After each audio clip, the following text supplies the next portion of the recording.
സംസ്ഥാനത്ത് ഇന്ന് പനി ബാധിച്ച് 11 പേർ മരിച്ചു. 12,204 പേരാണ് പനി ബാധിച്ച് ചികിത്സ തേടിയത്. തിരുവനന്തപുരത്ത് 4 പേർക്ക് കൂടി കോളറ സ്ഥിരീകരിച്ചു.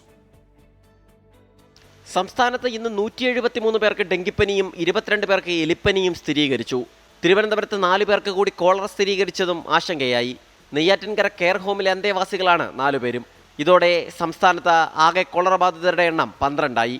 ഇതിൽ 11 പേരും തിരുവനന്തപുരത്താണ്. കാസർഗോഡ് ഒരാൾ കോളറ ബാധിച്ച് ചികിത്സയിലാണ്.